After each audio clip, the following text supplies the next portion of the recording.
This is my YouTube TV bill 1 month, and here it is the next. But it's not a price hike. What is it? Keep watching.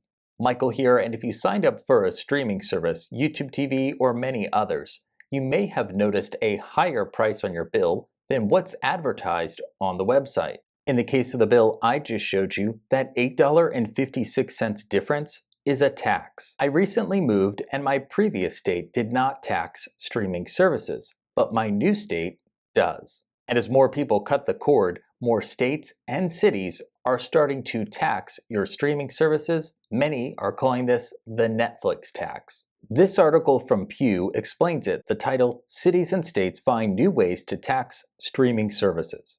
And this article explains that cable customers have traditionally paid sales taxes and other fees that have gone to state and local governments. But with fewer people paying for a traditional pay TV service, the governments are now looking for other ways to get that tax revenue. And of the states now taxing streaming services, most of them are just extending their sales tax to the streaming services. But Florida and a couple other places are taking a different route, and it's pretty interesting. In Florida, streaming services are subject to a communication services tax. It's the same tax that people pay for their cable, satellite, and even phone service. And this tax can really add up. There are two parts. The total tax rate for the state portion is 7.44%, but that is only the first part. The second part is your local tax, which will vary depending on where you live in Florida. Where I live, it's an additional 5.72%, and that explains the additional $8.56 in taxes on my monthly YouTube TV bill.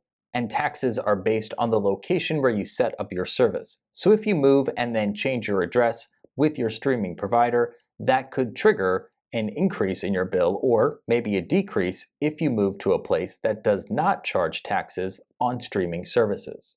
This article from Bloomberg Tax includes a map that shows the states that do tax digital products and those that don't.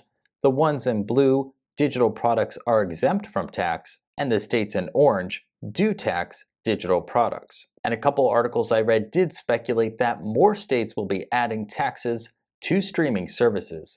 In the meantime, if you want to see if your state is charging a sales or communications tax on your streaming services, check out the state's revenue department, or simply as you're signing up for a streaming service, during the checkout process, you will see if a tax is being added, and then you'll know if your state or locality taxes streaming services. And if you live in a state that does tax streaming services, there's really no way around paying your taxes. But you can choose cheaper streaming options and lower your total streaming bill. That's one way to reduce your tax burden and keep more money in your pocket every month. I've got more videos here that'll show you how.